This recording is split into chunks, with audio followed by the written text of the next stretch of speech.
दोन गटात राडा झाला, त्याबद्दल काय सांगा? आता राणेंचा गट आणि ठाकरेंचा गट यांच्यामधला राडा हा पहिला राडा नाही आहे.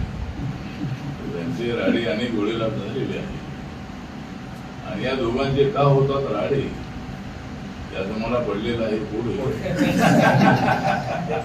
त्यामुळे ठीक आहे ना, त्यांच्यामध्ये राडा वास्तविक इथं असा राडा व्हायला नको होता. म्हणजे ठीक आहे. आणि एक तर पोलिसांनी सुद्धा एका ग्रुपला त्या ठिकाणी सोडायला हवं होतं. दोन्ही ग्रुप त्या ठिकाणी गेले, सगळ्या जाण्याचा अधिकार आहे तिथं जागेवर.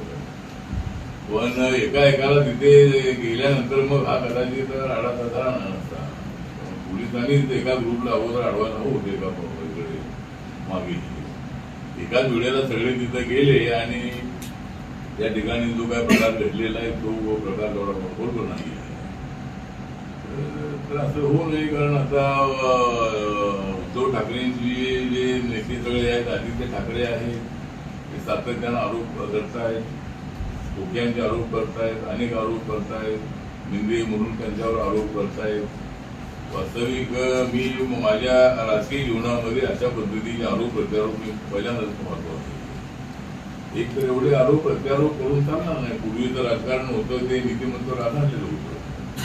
एवढे आरोप मी मंत्री असताना त्यावेळेला विरोधकांचा आदर करण्याची भूमिका सत्ताधाऱ्यांची असायची आणि सत्ताधाऱ्यांची आज जी भूमिका ही विरोधकांचा आदर करणारी आहे. पण विरोधकच एवढे बेफाम झालेले आहेत की त्यांना सत्ता न मिळाल्यामुळं तडफडत ते त्या ठिकाणी आहे आणि सातत्यानं सरकारवर ते आरोप करतायत. कुठली गोष्ट चांगली असते